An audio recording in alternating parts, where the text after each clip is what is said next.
You know, it's sad when Tennessee fans are just chirping all night at Twitter, man. It's 2:24 in the morning.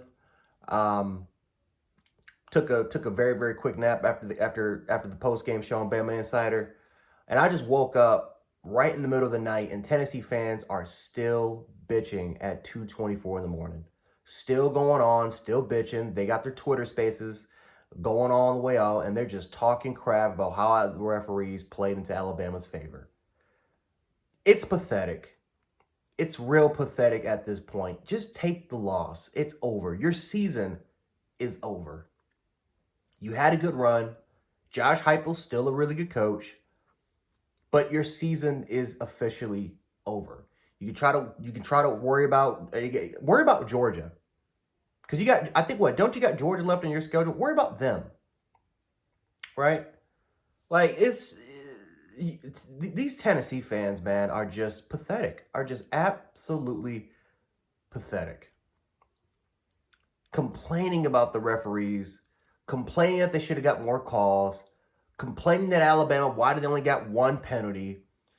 But when Alabama had 17 penalties last year, including a pass interference call, which should have ended the game. It should have that interception by Kool-Aid McKinstry should have ended the game.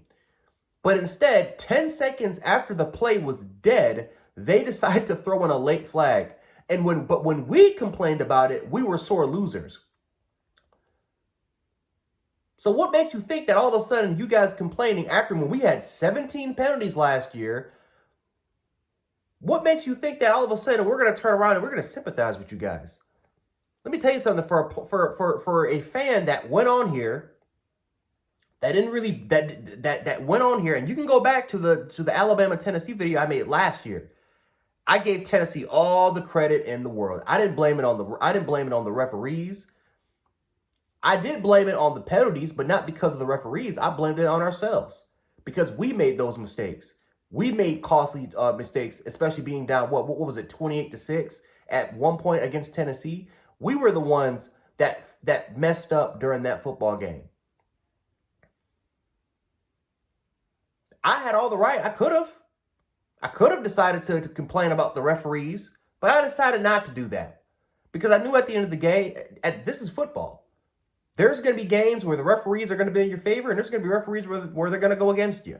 This is football. And it's not even the fact that it's favoritism. It's just horrible officiating. Last year, I thought last year you can make an argument it was a horrible officiating football game. But I didn't blame it on the referees. I blamed it on us because we didn't get the job done as a football team, and as a program.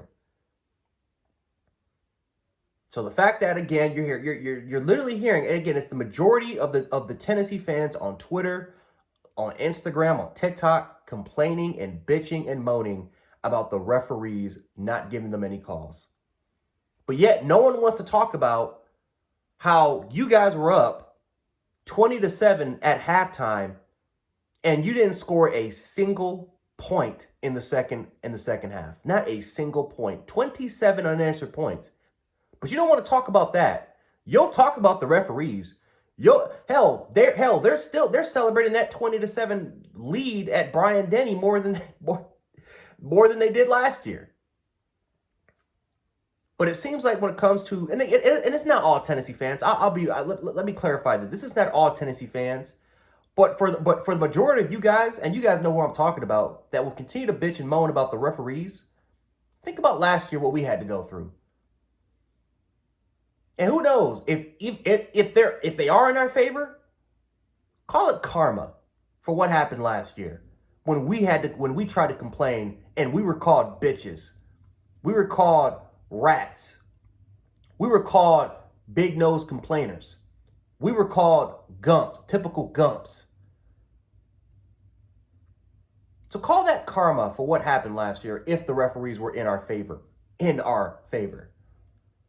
But you know what a lot of you Tennessee fans won't do? Come on here and admit that you got your ass kicked. You lost to Bryce's backup. You lost to a young offensive coordinator who didn't even know what the hell he was doing in the first half. You lost to a team And to quote a Vols fan, you lost to a quarterback that couldn't throw the football. And not only did you lose, you lost badly. And you won't come on here, admit it up, that you got your ass kicked by the better team. Typical Vols behavior. It's not all of you guys, but a majority of you fans that I've seen on Twitter, and maybe some of you guys will deny it, I got the receipts. So if you want to keep talking your crap and keep sliding in my DMs and keep doing your trash talk and calling me names, you go right on ahead. But at the end of the day, we're the ones smoking the cigars at the end of the day. And like I said, I already lit mines up. I had to go to the store and pick mines up because, like I said, I couldn't stop eating pretzels. Couldn't stop pretending and smoking a pretzel, having a pretzel cigar. So I actually had to go to the store and get one. And it tasted mighty sweet. Nah, that's a lie. That cigar, that was a cheap ass cigar. It tasted like garbage. But you'll see where I'm getting at. You guys, can you just do me one favor? Just admit that we were this better team and move on with your day. To the Tennessee fans that were sliding in my DMs, still talking trash, can you just admit to me that we were just a better team? That's all I want.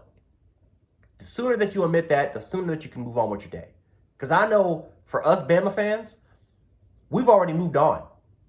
We don't care about your delusions. We already moved on to LSU because that's an opponent that we believe for all 4 quarters will give us a fight. Not a team that continues to blow it and not have a complete game. We got to get ready for a true quarterback. Not a quarterback that continues to make gestures and arrows. Good luck to you guys for the rest of the way. Roll Tide.